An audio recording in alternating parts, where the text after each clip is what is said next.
In that transcendental state of labdhopaśānti, there is no supremacy of devastating time, which controls even the celestial demigods who are empowered to rule over mundane creatures. What to speak of the demigods themselves? Nor is there the mode of material goodness, nor passion, nor ignorance, nor even the false ego, nor the material causation, nor the material nature. Purport. Devastating time, which controls even the celestial demigods by its manifestations of past, present, and future, does not act on the transcendental plane. The influence of time is exhibited by the symptoms of birth, death, old age, and disease. And these four principles of material condition are present everywhere in any part of the mundane cosmos up to the planet Brahmaloka, where the duration of life of the inhabitants appears to us to be fabulous. Insurmountable time even brings about the death of Brahma, so what to speak of other demigods like Indra, Chandra, Surya, Vayu, and Varuna? The astronomical influence directed by the different demigods over mundane creatures is also conspicuous by its absence.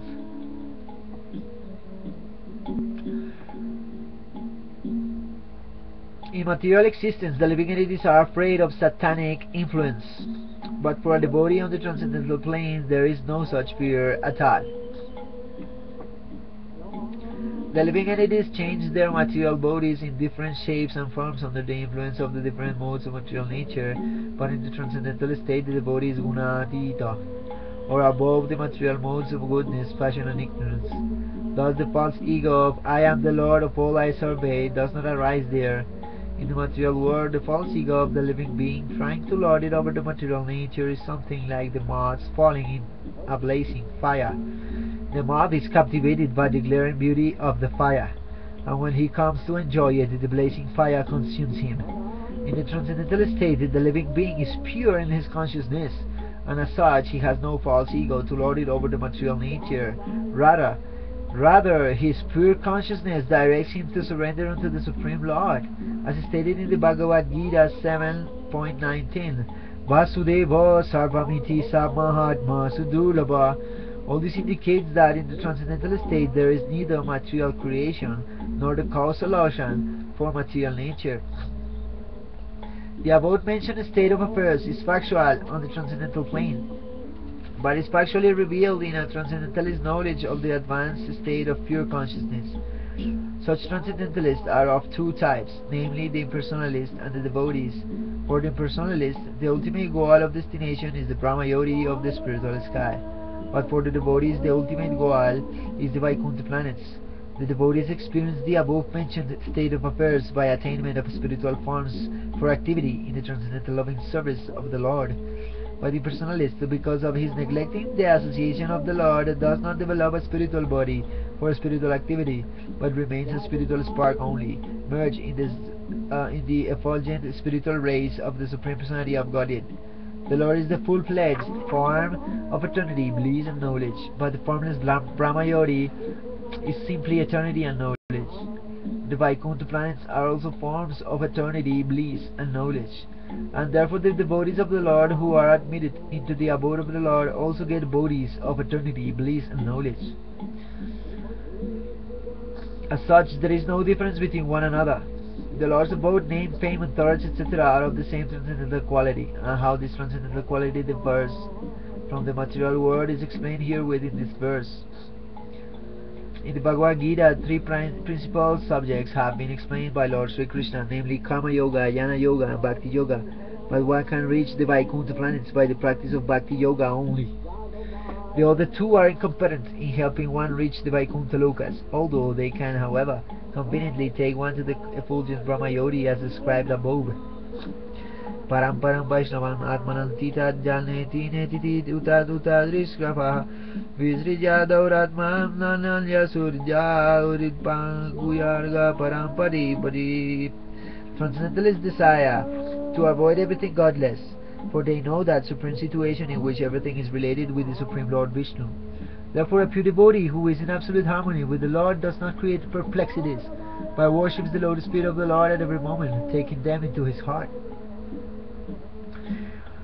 Purport. In Bhagavad Gita, Madhama, my abode, is mentioned several times, and according to the version of the Supreme Personality of Godhead Sri Krishna, there exists the unlimited spiritual sky, wherein planets are called Vaikunthas, or the abode of the Personality of Godhead.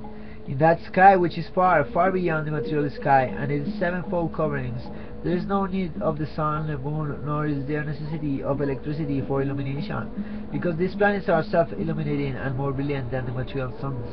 True devotees of the Lord are absolutely in harmony with the Personality of Godhead, or, in other words, they always think of the Lord as their only dependable friend and well-wisher. They do not care for any mundane creature up to the status of Brahma, the Lord of the universe. Only they can definitely have a clear vision of the Vaikuntha planets.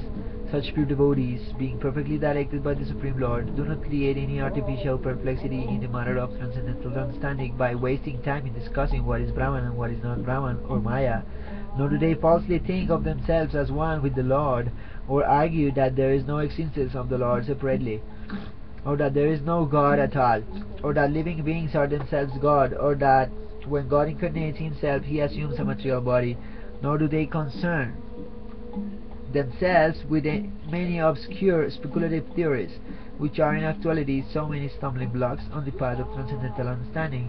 Apart from the class of impersonalists or known devotees, there are also classes who possess themselves as devotees of the Lord, but at heart maintain the idea of salvation by becoming one with the impersonal Brahman. They wrongly manufacture their own way of devotional service by open debauchery and mislead others who are simpletons or debauchees like themselves. All these non-devotees and debauchees are, according to Vaishvanatha Chakravarti, Duratmas, or crooked souls in the dress of Mahatmas, or great souls. Such non-devotees and debauchees are completely excluded from the list of transcendentalists by this presentation of this particular verse by Sukadeva Goswami. So the Vaikuntha planets are actually the supreme residential places called the Paramparam. The impersonal Brahma Yori is also called the Paramparam due to its being the rays of the Vaikuntha planets, as the sun rays are the rays of the sun. In the Bhagavad Gita 14.27, it is clearly said that the impersonal Brahma Yori rests on the person of the Lord, and because everything rests on the Brahma Yori directly and indirectly, everything is generated from the Lord. Everything rests on him, and after annihilation, everything is merged in him only. Therefore nothing is independent of him.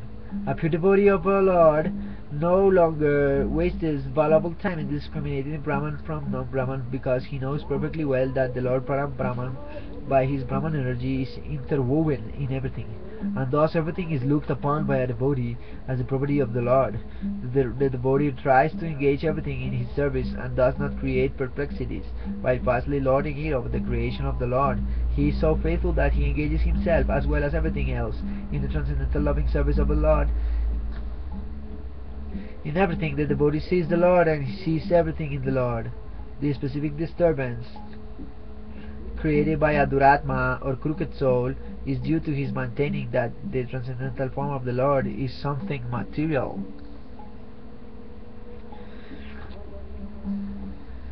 So, the text 19. By the strength of scientific knowledge, one should be well situated in absolute realization and thus be able to extinguish all material desires. One should then give up the material body by blocking the air hole through which the stool is evacuated with the heel of one's foot, and by lifting the life air from one place to another in the 6 primary places. There are many Duratmas who claim to have realized themselves as Brahman and yet are unable to conquer material desire. In the Bhagavad Gita 18.54, it is clearly explained that an absolutely self-realized soul becomes completely aloof from all material desires. Material desires are based on false ego of the living being and are exhibited by his childish and useless activities to conquer the laws of material nature and by his desire to lord it over the resources of the 5 elements.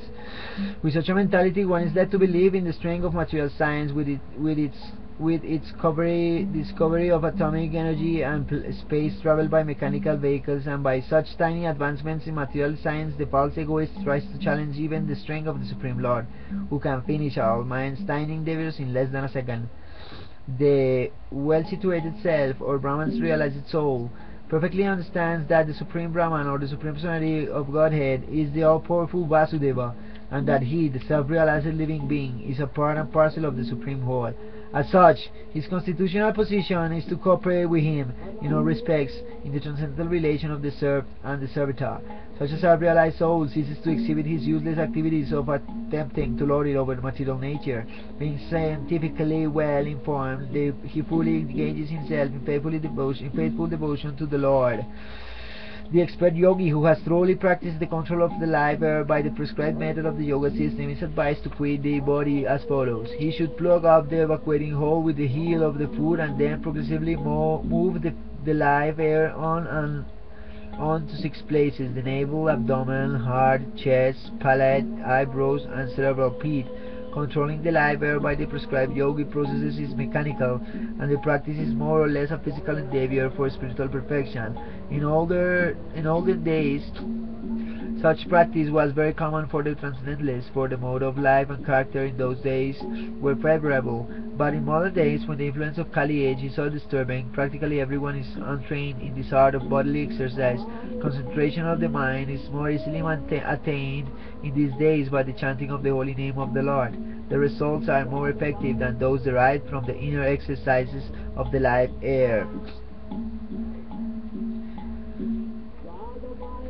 Srimad-Bhagavatam, 2nd Canto. Cosmic Manifestation, the Lord in the Heart. Text 18 to 20. Hare Krishna.